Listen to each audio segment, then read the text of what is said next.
Now then, it was April 1943, and a little girl who raised money to send to war victims overseas received a very personal letter of thanks from the Prime Minister's wife, Clementine Churchill.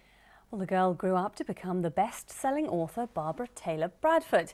Today, she came to Cambridge to donate her letter to the Churchill archives, and Claire McGlasson went to meet her.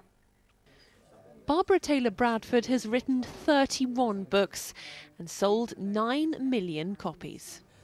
But among her most precious pieces of writing is a letter she received when she was 9 years old and living in Leeds. As a little girl, I was growing up in the war in the north, and I wanted to do my bit, and I had a jumble sale, made some money and sent it to Mrs. Churchill for the Aid to Russia Fund.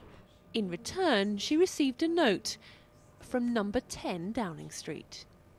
I was stunned. I don't know what I said to my mother, but I know that it was like the greatest gift that the wife of the Prime Minister had sent me, this letter. Today she gave it to the Churchill's granddaughter Celia to be included in the Churchill archives in Cambridge. More than 2,000 boxes of papers chart the story of Winston and his wife Clementine, both public and private. People think it must have been rather sort of formal in my grandparents' house. It wasn't at all. It was very relaxed. And I think after the war, the only people in the world who took my grandfather completely for granted were his grandchildren. And for us, he really was just grandpapa.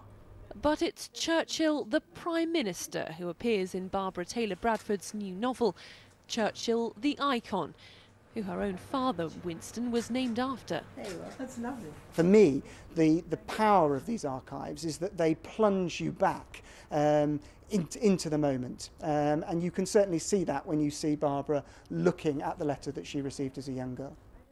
Barbara says her letter has come home. She'll be flying back to New York without it. But after seeing rare documents from the archive, she's taking back plenty of ideas.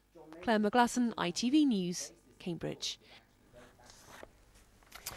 Now then, we're going to have some sport, and in 2 days' time, some of the world's top riders will